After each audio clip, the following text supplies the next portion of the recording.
Like I said, the Biosphere is just one of the many unique tree houses here at Tree Hotel, so let's go check out some of the others. This one's called the Mirror Cube, and it's actually an invisible tree house. And if your brain works anything like mine does, you have one question. How often do birds run into this Mirror Cube? It's a common question, but not as common issue as you might think. It could happen perhaps twice a year, but no more often than a regular house. I would say it's more a question about surface area than it is everything is reflective. Birds be flying into things. And another cool thing with the Mirror Cube is you can look out of the windows, but no one can see inside. This back here is the UFO treehouse. We can't go in it right now because there's people staying in there, and I'm pretty sure the only thing scarier than an alien abduction is this one back here is called the Bird's Nest, and that thing does not look like it's made for people. This just looks like Big Bird showed up one day and built it. So this right here is called the Blue Cone. Named rightfully so on account that it's a red box. And these are just a few of my favorites. There's tons of other cool tree houses on the property. Ooh, that looks like a tree house if I ever did see one. This is the View Nest, and it's a rustic looking treehouse in the woods of southern Norway. Not only is it peaceful and beautiful, but its engineering makes it unlike any other treehouse in the world. Let's go inside and I'll show you a little surprise. It's a step-by-step guide.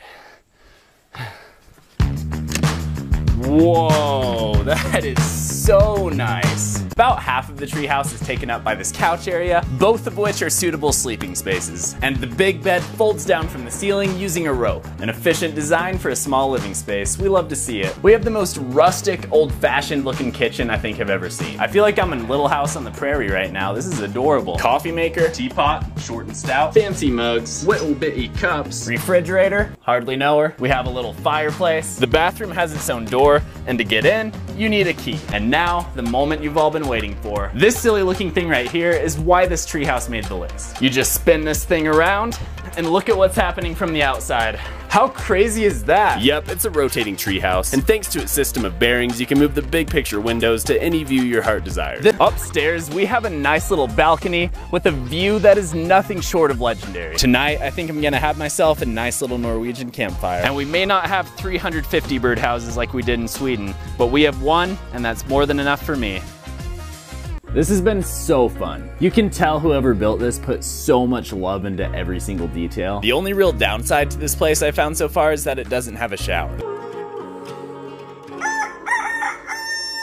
Let's get this day started, y'all. First things first, I need to boil some water in this tea kettle and make myself a hot pot of coffee. And third things third, I need to rotate the entire treehouse until it's facing that beautiful view of the lake. That's how you start a morning right there. That is a tall boy. This is Uhu, a luxury cabin perched on 40-foot stilts that overlooks the forest of eastern Canada. And now you might be saying, David, that's not a treehouse. Where's the tree, dude? But to that, I say, yeah, that's a pretty good point. I mean, to be fair, I guess all this beautiful wood used in the stairway used to be a tree, so I guess things came full circle into a tree house after all. By that logic, I think most houses are actually tree houses. Ooh, that is stunning. Look at that drop. Ooh. Yup, that's a bed all right. We have a nice little desk right here. We got our shower right here. We've got our kitchen with all the fixins. The fixins being a sink, stove, and refrigerator. We have some fine Canadian literature. We have this little sitting area up on the deck. I am definitely having my morning coffee up here. And then underneath the treehouse, we have this super nice little deck space. This makes me feel right at home. We have our swinging ski chair. Safety first. Oh gosh, ouch. This is a relaxing evening waiting to happen right here. The engineering that went into making this treehouse a reality must have been absolutely crazy, but it's kind of windy. You know what sounds just as warm and a whole lot more fun we could do instead? Sauna time.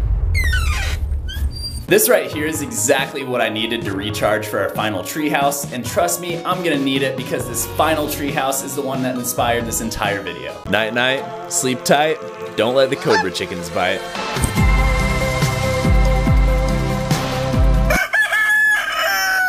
For breakfast today, I'm cooking eggs. Wait, this is the Pinecone Treehouse. This one looks so much crazier in person. And the only way up to the treehouse is on this here 30-foot ladder. If you fell off of that thing, you would not be having a good day.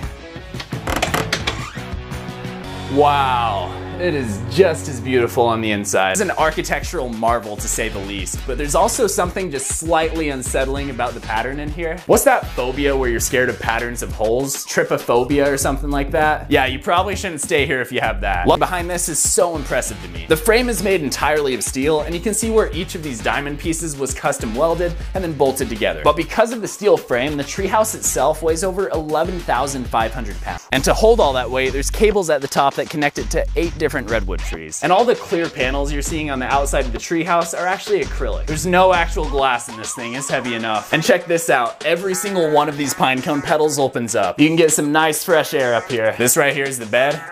It's where I'll be doing my sleeping later. Going all around the treehouse are these string lights. Can't wait to see what this thing looks like all lit up at night. It's gonna be like a big lantern. And the bathroom is in a separate little bathhouse beneath the pine cone. Oh, this is super nice. The sink rocks. The shower here is actually heated by propane, so we can have a nice hot shower at night. We have ourselves a composting toilet. And check this out, we have a little balcony that looks off into the forest. That's what we call a poo with a view. You know what? I love spending my entire day in a giant plexiglass pine cone as much as the next guy. At night, the pine cone turns into a whole different world. But before I can go to bed in a giant lantern shaped like the reproductive mechanism of a pine tree, I need to head down to the bathroom and clean up. Ooh, look at that steam. That is a nice hot shower. And then I brushed my teeth and started the terrifying climb up into the dark abyss. It is actually kind of terrifying going up this wobbly ladder at night. That was my impression of a tree falling. It is once again quite spooky out here in the middle of the forest. Also, this treehouse sways a little bit, which is oddly comforting.